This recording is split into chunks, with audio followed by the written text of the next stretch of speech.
And welcome to the HS Game Time Live Blitz from Adrenaline Athletic Training in Corona, Kyle. And we love to be back here. We've got a jam-packed Week 7 preview show. We're going to talk, let's see, early title games possibly, maybe an upset alert, and we're going to look at a lot of these big games coming up in Week 7 as teams begin jockeying for that playoff positioning. But first, Kyle, we're big NFL fans, and this is a huge treat. We have Kermit Alexander here. Now, he played for the Rams and the Eagles, but I'm a Niner fan, so I always consider him a 49er. So, Kermit, thank you for joining us on the show. And we were just talking that you still watch a little high school football in the area, right? I actually watch a lot of high school football in the area because I'm a big fan now. I get to be a fan. I don't have to worry about what their techniques are. I just watch them and enjoy myself. Now, Kermit, you played back, in the 60s and 70s. It's been a little while. The game has changed a lot. From your perspective, what is the biggest difference in the game today versus the game 30, 40 years ago? Well, the game is more of a pure game. They don't allow you to attack the receivers or running back as readily as we used to because they're cognizant of injury problem. So what it makes it happen is it's like playing one-on-one all over the field. And so you have to develop your techniques and get in better shape so you can run with these guys, because all of them are very, very quick and a lot faster than we were at that time.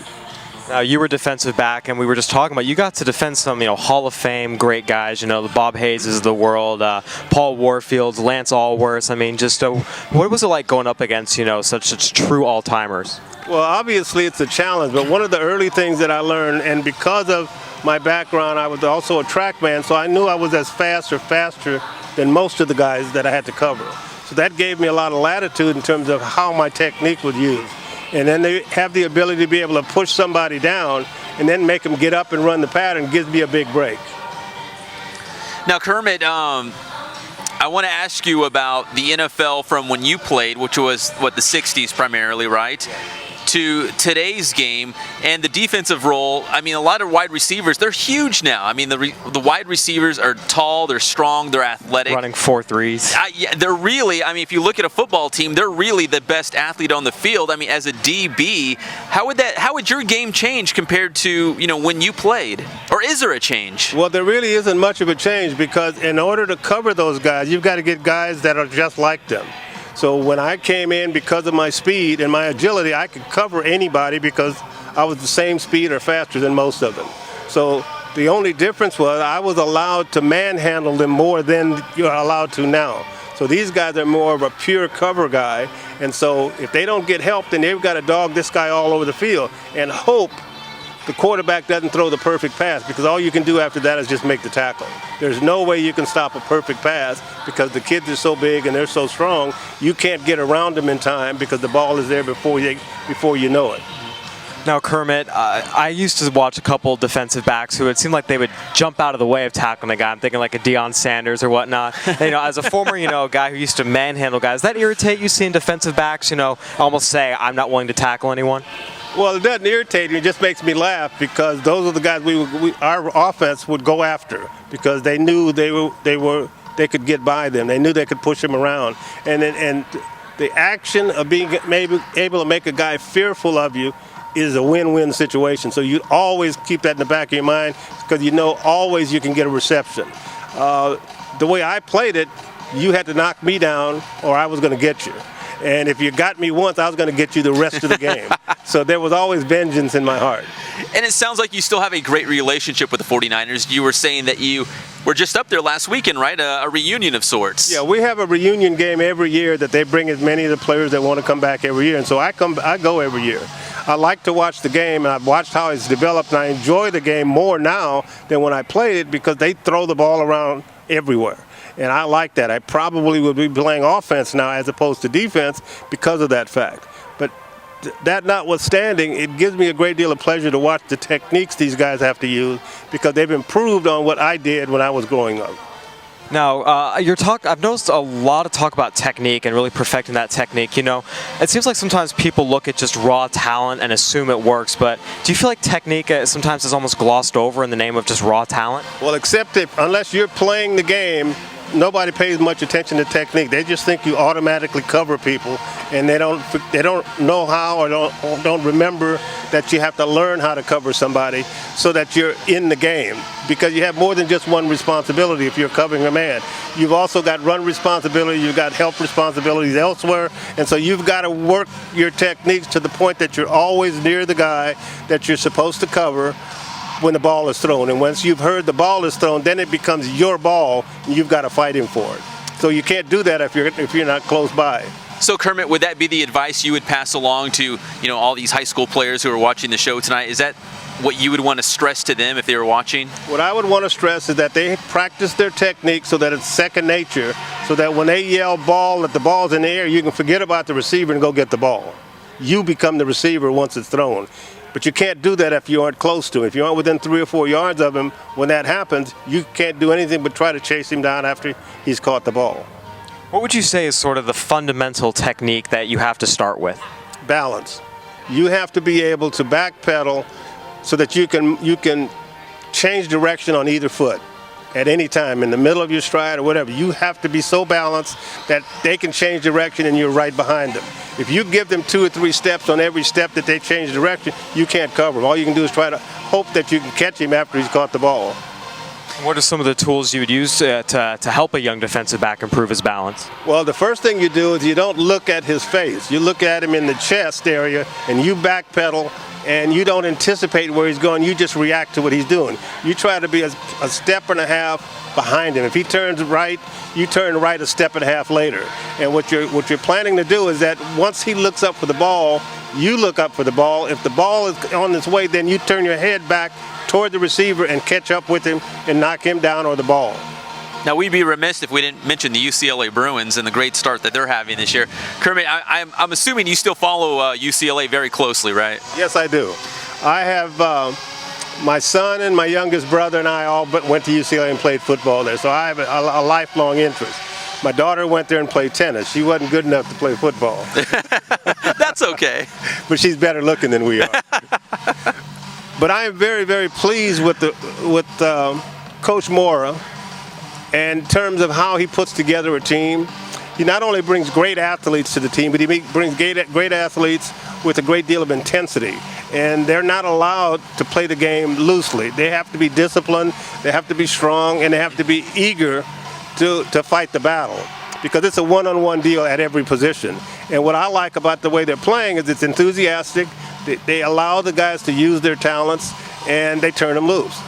I've watched them in practice, and in practice they don't turn them loose. They make them grind it out, play after play for several hours a day, so that when they get in the game, it's second nature. And that's what I like to see. Did you check them out at Cal State San Bernardino when they had training camp up there? Did you go up there? Yes, I did. I went there on 2 or 3 occasions to watch them and watch them progress and watch them from the beginning.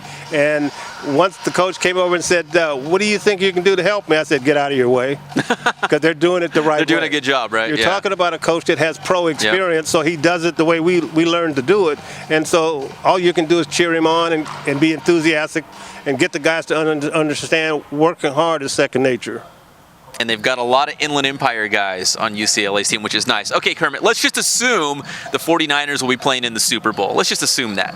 Whether they are or not, you're going to have a big Super Bowl party, right, coming up in what, I guess it's technically February, right? Or is February. Okay. Yeah. Tell us about that. First week in February. My wife works with and for Department of Social Services, and they handle foster kids. And we raise money for the foster kids' active programs after school. And so we put on a big Super Bowl party every year. We generate the money that they need during the year at that Super Bowl party. I get 10 or 12 of my NFL buddies to come over and spend the day, and they play games with the kids. They watch the game. They get a free meal, and sometimes they get outside and the kids actually outplay them. So we have a lot of fun. And so that's like the week of the Super Bowl, like leading up to it? No, that's the day of the Super Bowl. Oh, day of the Super Bowl. We Okay. have a Jumbotron for all the kids. So bring your kids out to come and spend the day. Gotcha. There's food for everybody. There's a VIP tent that they pay a small admission to, but the rest of the whole thing is all free. So you bring your lunch or your picnic basket, have the kids play around during the course of the game while we watch the game on the Jumbotron. If you give me the info, we'll make sure we get it on our website too. Yeah, so we where can can people find it. out more about this? I can't remember the name of the You're going to be in trouble with your wife. I am, but I'm going to tell you. One of the things about getting my age is you don't have to worry about your memory. It isn't there. I've got that Carr's disease. You can't remember stuff. But the best thing to do is to call Tammy Alexander, and where are we? I'll give it to you so that you can post it. Yeah, but I don't have it with me. But they can call in, get all the information, find out where it is. It's usually at Orange Crest Park here in Riverside, and it's a free day. Bring your kids, and if you want to go to the VIP tent, then you can call ahead. I'll give you the information you need to make a reservation. Come and have a good time with us. We have fun. All right, and root the 49ers on to the Super Bowl. Fingers crossed. Since my Chargers won't be in it, might as well. There's still time. The AFC West, though, is tough with Denver and Kansas City right now. But Kermit, you're the best. Thank you so much for coming down. We really appreciate it, Kermit. It was a pleasure having you. Thank you very much. All right. Yeah, so we'll get the information from Kermit. We'll get it onto PE.com and get you all the I don't even know what date the Super Bowl falls on this year. It's normally, first week in February, that's 6th, somewhere in there. Yeah. So we'll get that for you on the website, and so you can check that out for a great cause as well. Jeff Roney, don't be a stranger over here. Go ahead and take a seat. Knocking out the guests. So, Coach, we're joined by Jeff Roney, first-year head coach at La Sierra. But before we talk football, Coach, I got to ask you, we were just watching you drain 3 after 3 after 3 like you were big shot Robert Ory. Where did that come from? I don't know. It's just I can shoot a basketball. I have no idea. But you said your dad was a D1. Yeah, my dad was player. a D1 in college basketball. And but his kids all played football. None of us played basketball. But you still had the hoops genes somewhere in genetics. I guess. Well, every once in a while you got to show the young kids that you once were an athlete, because they forget that. Oh yeah. So you were a kid too, Coach? Yeah, exactly. So yeah, how did that all work out? Your dad's a basketball player. All you guys end up playing football. Well, my dad was little. I mean, he was a point guard. He was always a skinny guy, and all his kids were big. So we were all, we were offensive linemen, and that's what we did. So. All right, Kyle, go ahead and talk to Coach Roney a little bit more. I'm going to go round up some of these Eagles, and we'll go talk to them in just a second. All right, so first of all, Coach, it's your first year as a head coach. You had spent a fair amount of time as a coordinator. What's been the biggest adjustment for you? Well, the biggest adjustment has been I hired an offensive coordinator and a defensive coordinator. And so, even though I'm the head coach and I've responsibility, actually, like during the games, I have the opportunity to kind of oversee everything, kind of step back and take a look at things. And so as far as that's concerned, I've really enjoyed it, not being so focused on one side, but just, kind of overseeing everything.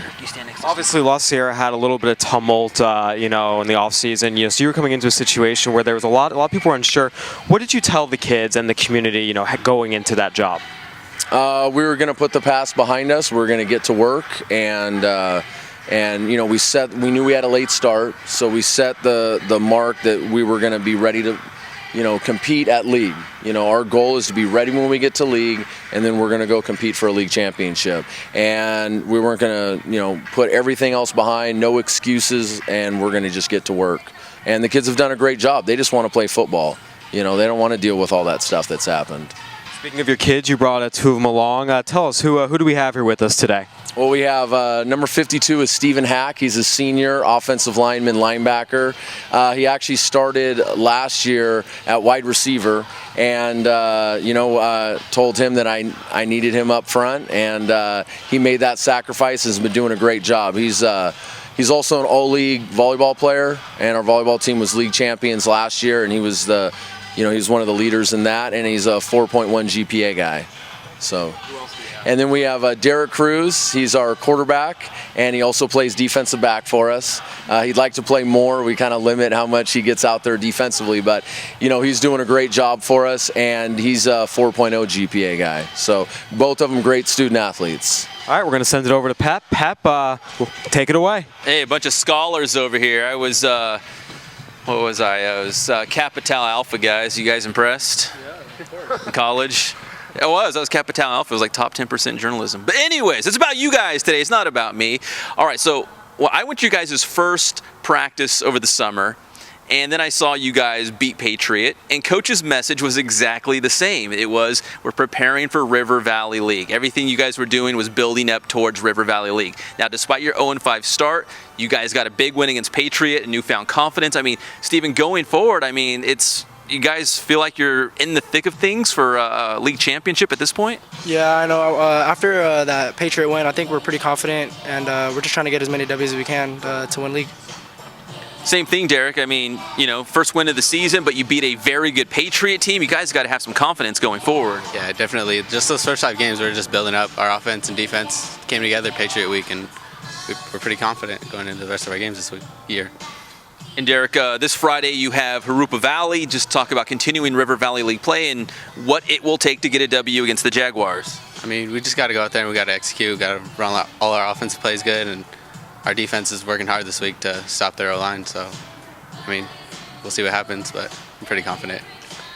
So we got Derek leading the offense, even though you play a little DB as well. But Steven, talk about the defensive side of the ball. You guys did a great job against Patriot. They didn't score their first touchdown until I think it was like the final seconds of the third quarter. So do you take a lot of pride on the defensive side of the ball? Yeah, we take a lot of pride on the defensive side of the ball. We try to get as many stops as we can. We don't like allowing too many yards. So just trying to get as many turnovers and anything we can do to get us rolling. Now, are you a football guy who just happened to go out for volleyball? Or are you a volleyball guy who decided to go out for football? I was a football guy who came out to just happen to play volleyball as well. What was it about volleyball? You obviously did very well, and you played on a very good La Sierra team. My friends, some of my friends didn't play football, so some of them just said, come out to volleyball, and maybe you'll like it. So I came out that first week, and the head coach for volleyball said, you're actually pretty good, so I'm gonna move you up to varsity.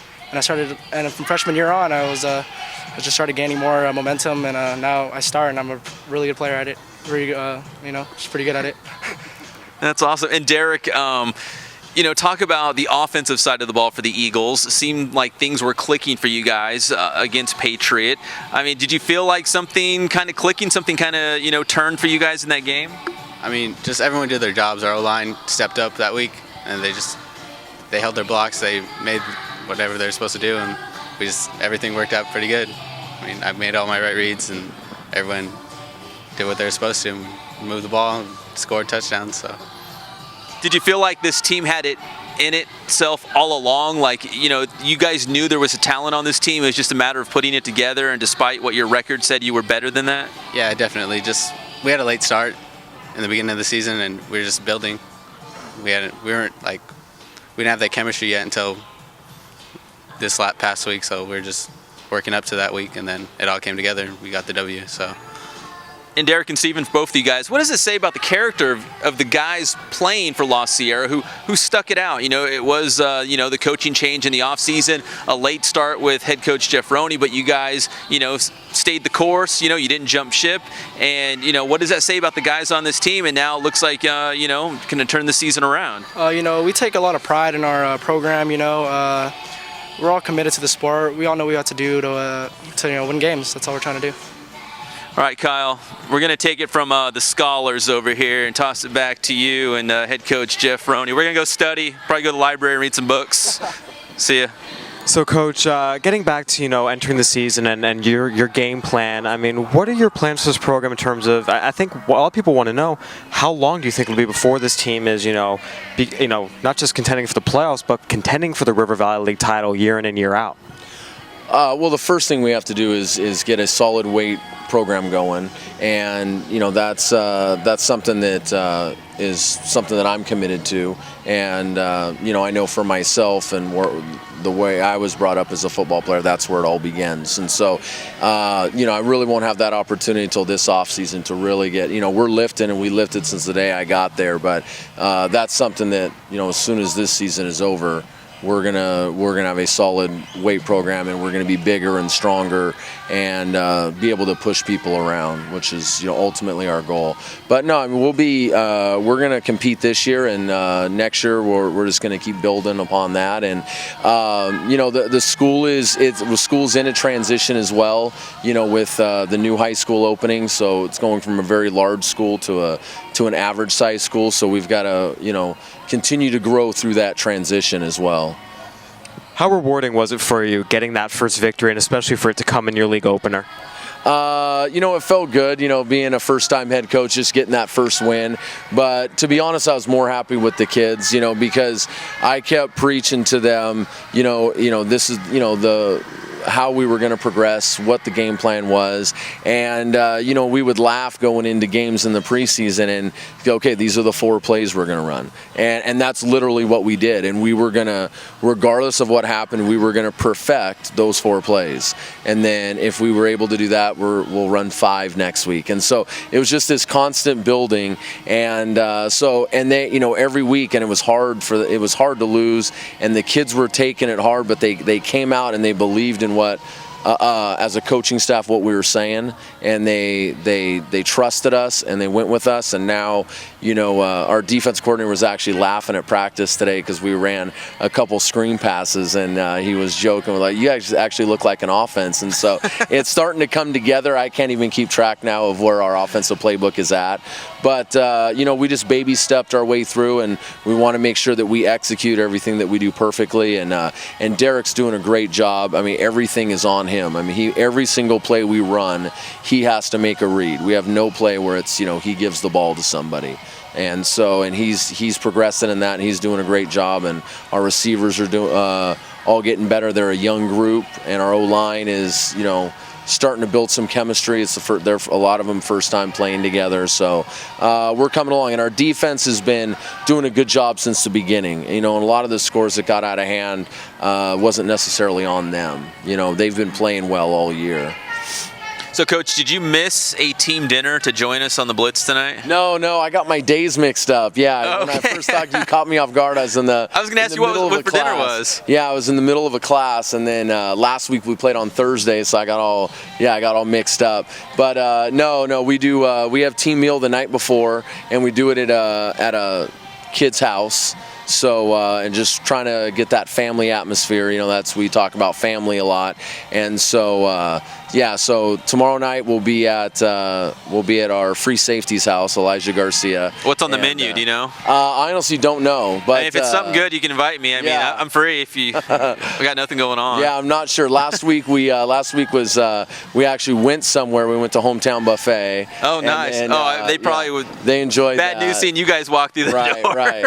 So, but usually it's a parent's house, but that was the one thing I guess the kids really like that they had traditionally done in the past, so we kept that 1 week to do that. So team that eats together stays together. That's the way I say in my house. So all right, Jeff Roney, thank you so much for joining us. Thanks for having me. Continued success going down the road in River Valley League, and maybe finish the season 5-5 and River Valley League champs. How's that sound? That's the goal. All right, sounds good. Thank you, Coach. So much, Coach. La Sierra head coach Jeff Roney. Yeah, getting some River Valley League representation. Rupa Valley last week and La Sierra this week, and it's good to see La Sierra. Is doing a good job. As we mentioned, they came in, that new staff, under some tough circumstances. They came in late in the whole process, and they're actually doing okay. I mean, they've really he mentioned there's those bad losses early on, some of those big losses, but they're progressing. And I think when you have a situation like the one that they went into. That's all you can ask for, baby steps. And as long as they're doing that, they're doing a good job. A lot of change late in the game, and they've responded. They not only beat Patriot, but they were up 34-0 late in the game, late in the third quarter. And that wasn't some just easy cakewalk team. I mean, Patriot's a solid team. So to win on the road on their homecoming in decisive fashion like that, I think that says a lot about La Sierra. We talked about going in about how, we thought if they had a chance to get that first win, and I definitely thought they had a chance, but I didn't think they'd be favored going in. If you had told me they would go up 34-0, I would have been skeptical. But give them credit, they did it. All right, we've got about, 20 different things to talk about in the next 30 minutes, so we're going to have to really keep this going. But let's talk about Week 7 where am I? Oh, early league title games. Now, it's only Week 7. A lot of football still to be played. But there are some games out there that could be deciding league titles at this point. I think that these are games that actually are going to decide the league title. We've seen a couple years, it sounds almost crazy to say, we're only 2 games, 3 games into league play. But if you look at it, there's some leagues where it's just the top 2 teams and everyone else, and the top 2 teams, whoever wins that matchup is probably going to be league champ. Well, in the River Valley, we're looking at Moreno Valley and Norte Vista.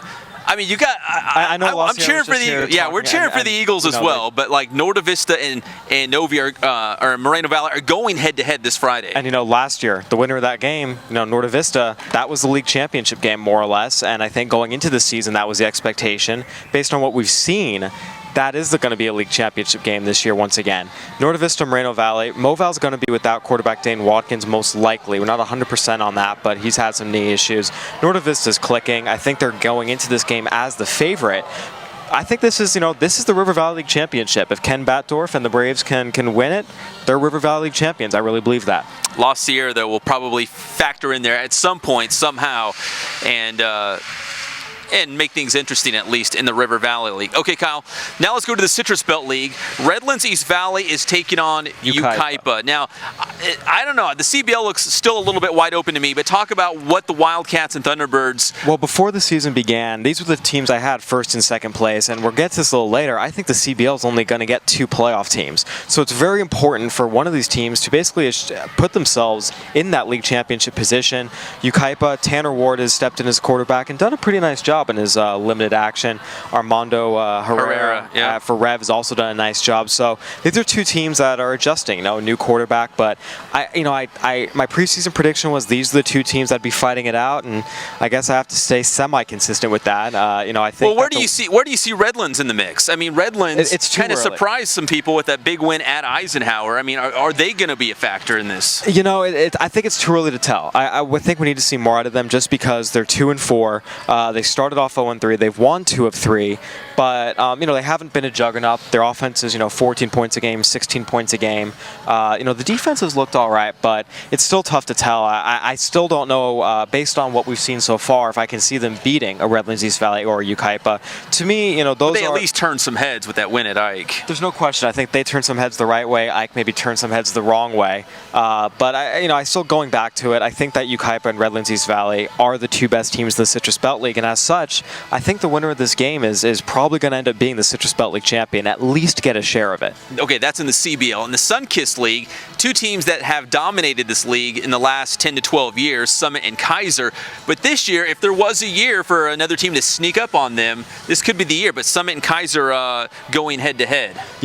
There's no question. Grand Terrace looks better. Colton looks a little bit better.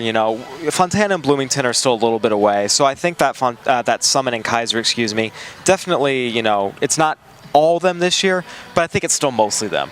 The winner of this game has been the league title, has been the league title winner the last 3 years in a row, with this being the only league loss. This is also a de facto league championship game.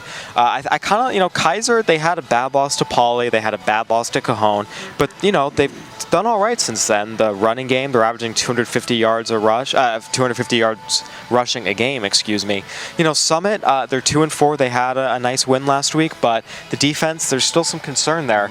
I think Kaiser's got the momentum going into this one, but either way, once again, just like the Citrus Belt League and the River Valley League, I think the winner of this game is the league champion.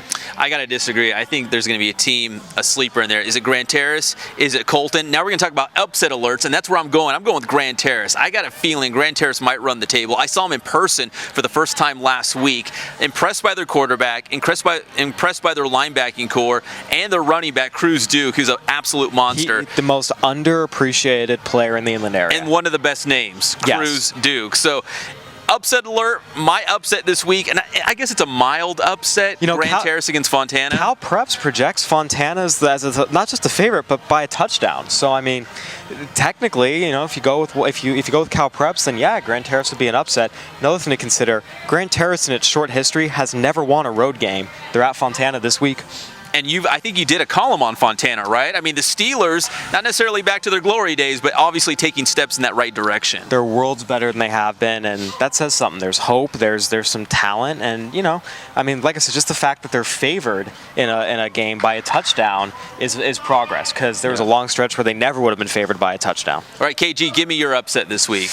An upset on Friday. I think I might go Notre Dame Rim of the World. I think that Wait, this is a Notre Dame team that back in passing league you said there was nothing really special about them or nothing really stood out? No, they've made progress. Nothing stood out about them in passing league. I stick with that. They're passing against Rialto and King. They just looked like a normal, average, not special, not bad, but not special team. Kyle's on the Notre Dame bandwagon. Look how quickly things have turned. It's really a matter of, I believe in, if you play well, I'll give you the credit. Well, Notre Dame's playing well. They had a loss that they probably shouldn't have had last week against Rubidoux. That said, I think they're going to come back with a vengeance. I think Rim of the World, they're coming all the way down the mountain. It's going to be played at RCC. I think the Notre Dame faithful will be out and proud. And, even though Anthony McMaster, who's one of their top players, may be out, we haven't been able to confirm exactly what his status is.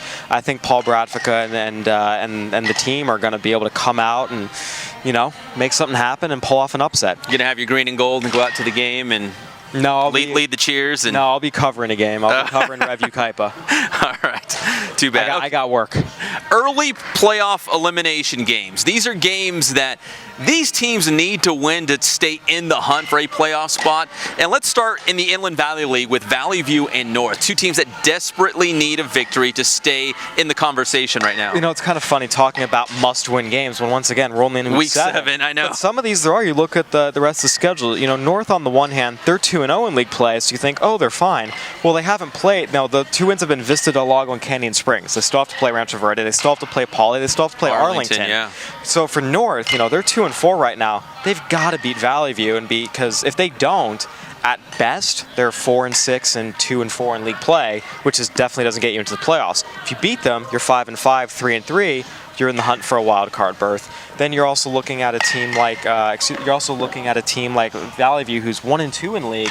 They also still have to play some of the big dogs. I believe they still have Rancho Verde on the schedule. I think they still have Pauley on the schedule. Valley View, they can't lose another game, because they're probably going to lose to Rancho Verde and Pauley.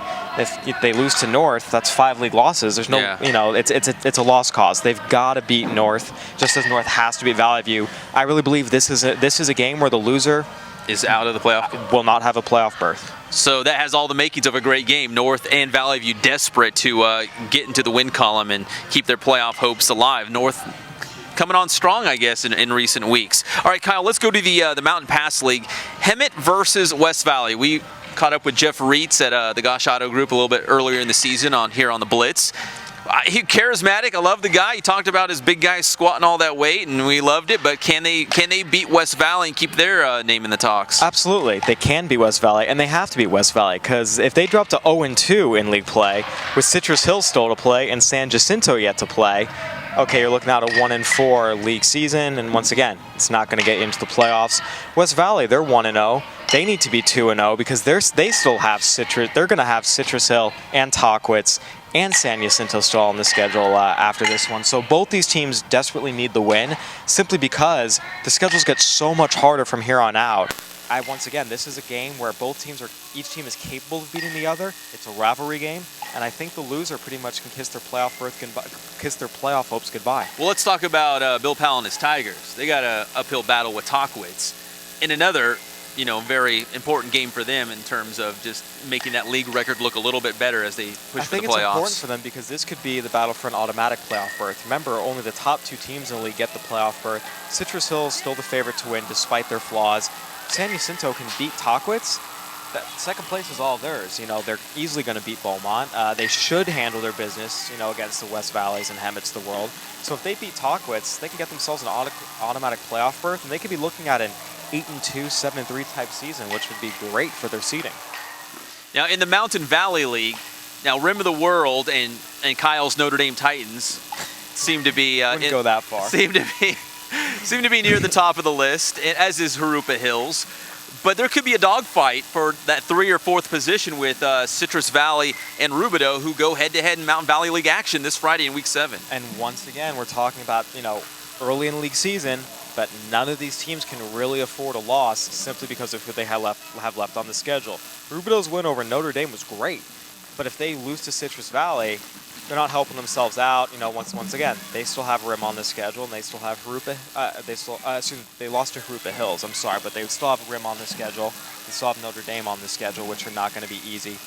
Rubidoux, they're in a little better position. They're 1-0 after that win over Notre Dame, but once again, Rim of the World and Harupa Hills are still on the schedule. That's going to be tough matchups. I think each of these teams needs this win to, possibly get into that third place for the wild card berth. I wouldn't be surprised if the loser of this team, finishes way out of it, while the winner of this game ends up somewhat in the hunt. I love the Mountain Valley League because, the Rim of the World still looks like that team to beat, yet, Notre Dame, Harupa Hills, you could even throw in Citrus Valley and Rubidoux if you want. It's a pretty balanced league from top to bottom. It really is, and that's what makes this so exciting. And, it's also why it's a little odd that it's, there's kind of an elimination game so early on. But I still think that Rim of the World and Harupa Hills is the class of the league. You have Notre Dame, Rubidoux, and Citrus Valley kind of fighting it out to knock each other off. Yeah. And the round of that this week is Citrus Hill, Rubidoux. Rubidoux knocked off Notre Dame last week. If Rubidoux can beat Citrus Valley, that's going to be huge for them. All right, let's go, Kyle, to the land of the Big Eight. And King, 6-0 right now, taking on Centennial. Now, we're not calling Centennial a must-win game, but King has a must-win game at least in these last Final Four. They've got to win one of these to get into the playoffs. Absolutely. So King right now is 6-0 and 1-0 in league. Their wins, though, have come against the River Valley League and Corona. I don't think that's going to impress, the wild card selection committee when it comes time for that. I think they need to beat one of Roosevelt, Santiago, Centennial, Norco. And the Huskies are this Friday. Right, in order to really assure themselves a playoff berth. Because if they're 7-3, 2-3 in the Big Eight with a win over one of those Big Four teams, I think that's enough of a resume to get them in. If they're 6-4 and they get blown out by all four of the big teams and all their wins came against Eastern Division schools and the doormat of the Big Eight, I don't think the committee is going to be too impressed with that. I think this is a stretch where King has to win one of these next four to get into the playoffs. Yeah. And I think some people are automatically saying, "Oh no, never going to happen." I don't know about that. I like, they're going to have probably the biggest. They are the biggest, right? They're going to be size-wise. They match up with Centennial and Norco. King's line is the one with two Division I caliber players. Norco doesn't have anyone on their line with D1 offers. Centennial has one guy. Santiago doesn't have any of them. So if you want to go by college talent, King has the most in the Big Eight. They have playmakers. Jacob Rogers can manage a game. I don't think King is going to be a walkover. I think that if Roosevelt or Norco or Santiago walk in overly arrogant, or if they're tired from beating each other up, King can take advantage. But I do think the Wolves need to win one of these four in order to get into the playoffs.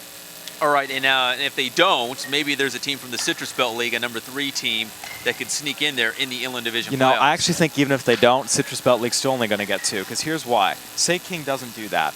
I think you're going to have 4 teams in from the Big Eight. I think you're going to get 4 teams in from the Southwestern League.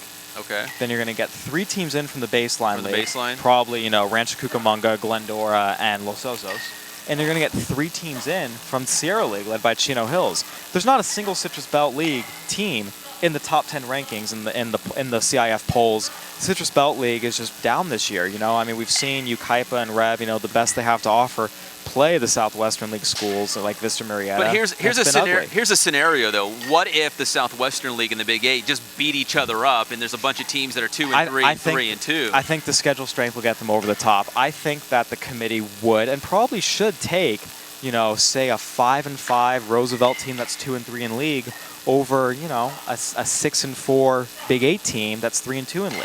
I think they probably will, and they probably should. All right, we'll have to find out how this pans out. All right, also in the Big Eight League, in terms of, jockeying for that position, the pecking order in the Big Eight League, Norco plays Roosevelt on Friday in Week 7. That's a huge game in terms of, we're not going to crown Centennial yet, but who's going to follow after the Huskies at this point in league play? Absolutely. Norco and then Roosevelt, they're both 0-1. You don't want to go 0-2, and then Roosevelt especially, if they're 0-2 with Centennial still on the schedule, it's not a place where they probably want to be. So, this one isn't as much of a must-win as some of those other ones we talked about, because I think both these teams are probably going to comfortably... Still in prime position. Yeah, but at the same time, I think each of them... doesn't want to drop to 0-2 in league. Norco does so. They're still going to have Santiago on the schedule, which isn't going to be an easy out either. So I think they both need this one for their confidence, and they need it to really ensure that they get that automatic playoff berth, and so they're not, sitting on thin ice.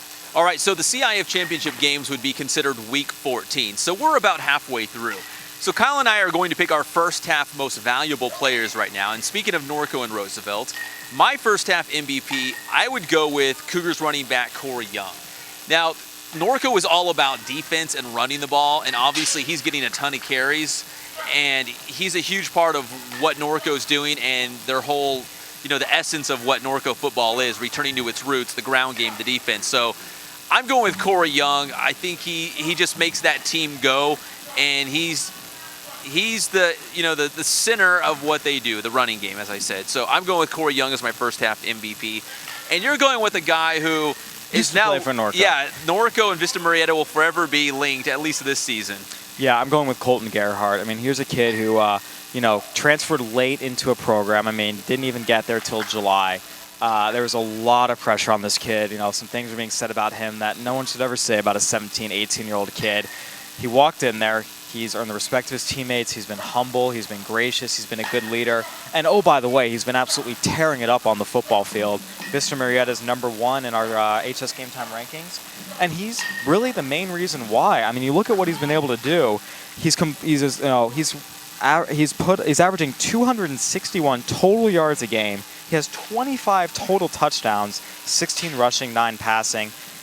2 interceptions, so 25 touchdowns, 2 interceptions, 261 yards a game, and he's doing that getting pulled halfway through most of the games because Vista Marietta is up so much. The game's over by halftime, and his night's done. He's sort of coming off the field. So I mean, he's doing that in limited action. So you take the numbers, you take the leadership, you take the attitude, and as talented as Vista Marietta is, they're not #1 without Colton Gerhardt. To me, he's the quarterback. He's the leader of the best team in the area, and he's doing it.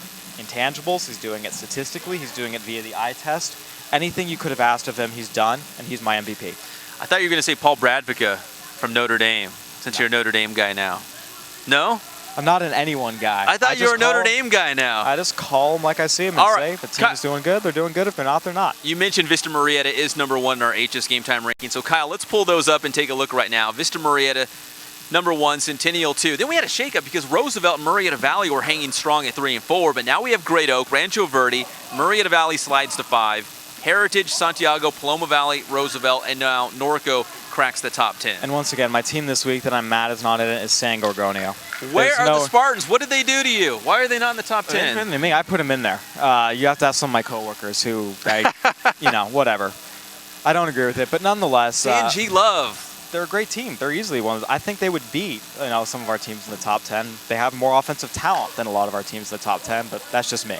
Anyway, getting back to it, Vista Marietta, they control their own destiny, not just in the Southwestern League, but in our rankings and for the Inland Division. If they win out. What about Rancho Cucamonga? And that's going to be what's interesting to see. The Southwestern League is much better than the Baseline League. So if Vista Marietta is able to run the table in the Southwestern League, beat Great Oak, beat Marietta Valley, beat Chaparral, and especially because Cathedral is looking better as the years are going on, I could absolutely see the committee saying, you know what? Even though Rancho Cucamonga is undefeated, Vista Marietta had a harder league schedule and probably a harder non-league schedule as well. We're going to make them our #1 seed. You also take into account that, just the eye test, having seen both Centennial and Vista Marietta, I think Vista Marietta is the better team. It's not just a matter of the records. I just think they are. So at this point, it's the Broncos to lose. But what if Centennial beats Roosevelt, Santiago, Norco, and their losses are only to Long Beach Poly and Alamany? The Southwestern League is better than the Big 8 this year. You think so? Absolutely. And that's why if Vista Marietta runs that table and Centennial runs the table, Vista will still be the #1.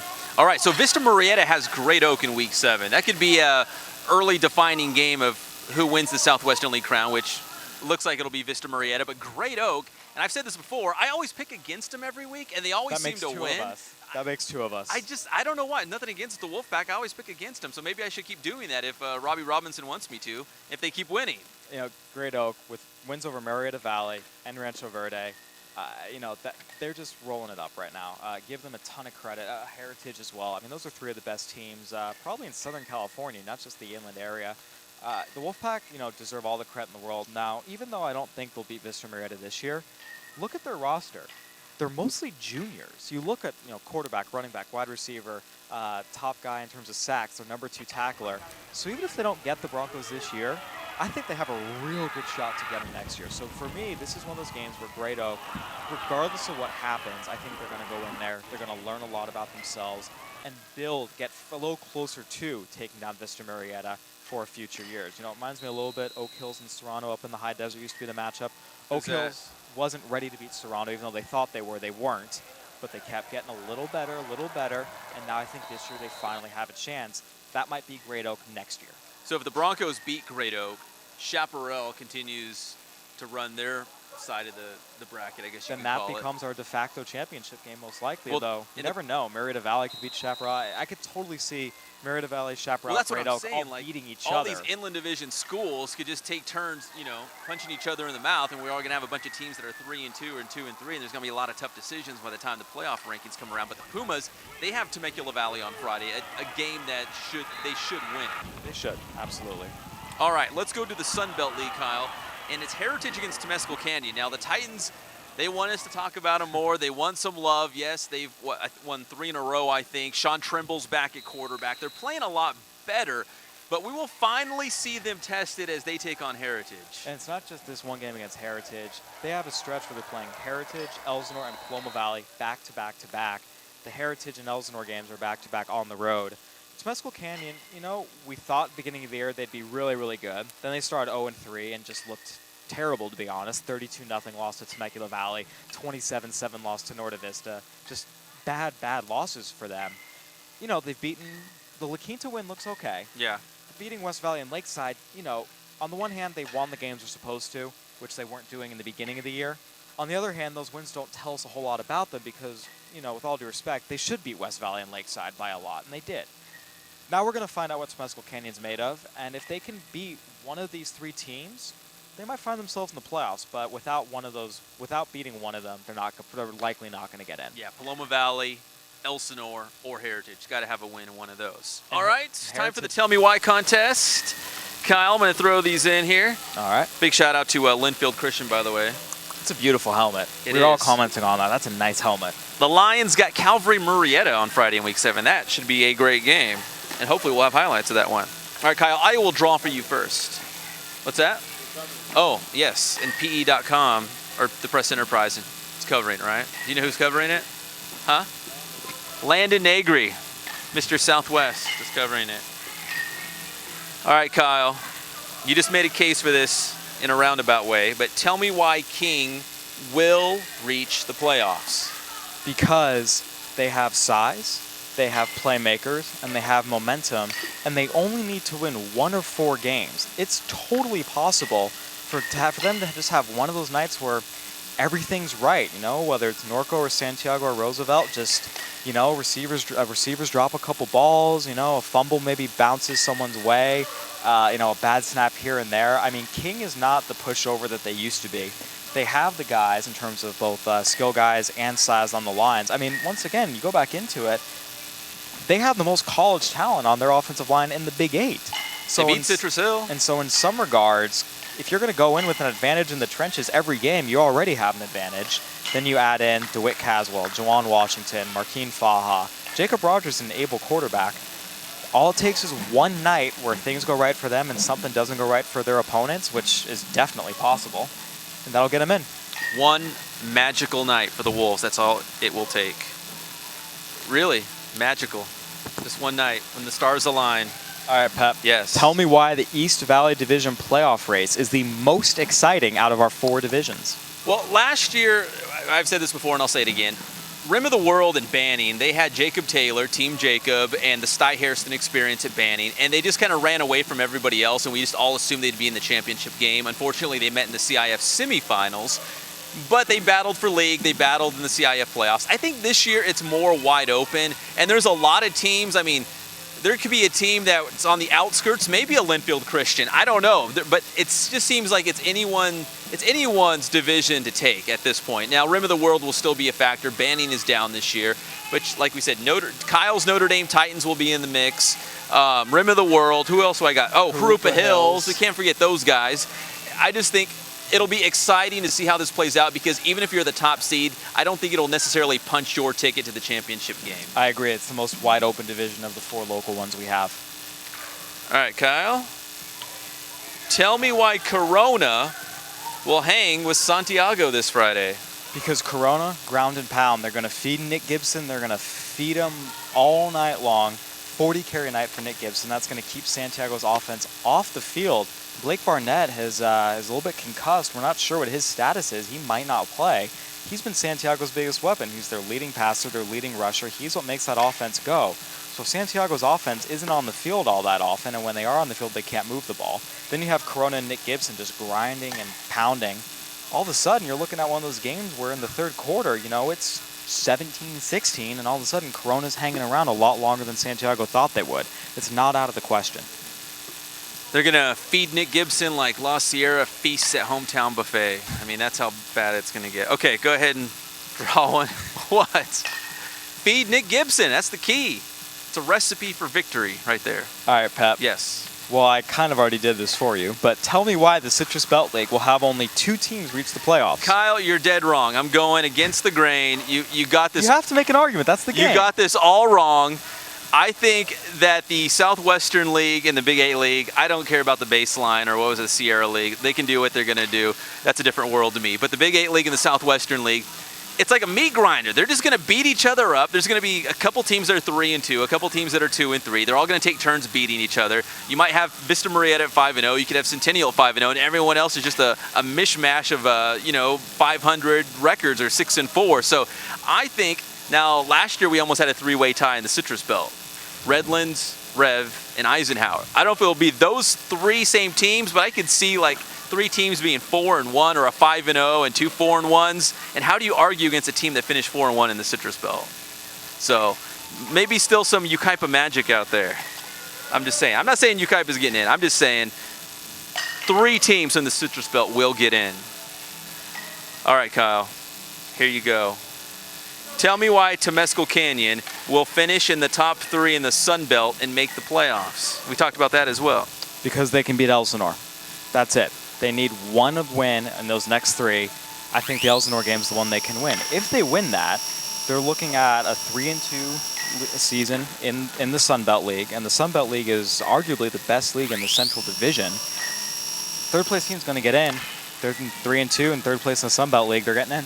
So it's kind of like what King faces in the Big 8 League. You got to win one of these down the stretch, and if you do, you're in. And yeah, simple. For Temescal Canyon, it's one of the big 3: Paloma, Heritage, or Elsinore. But Elsinore. of those 3, I think the Elsinore game is the one they're going to have the best chance to win.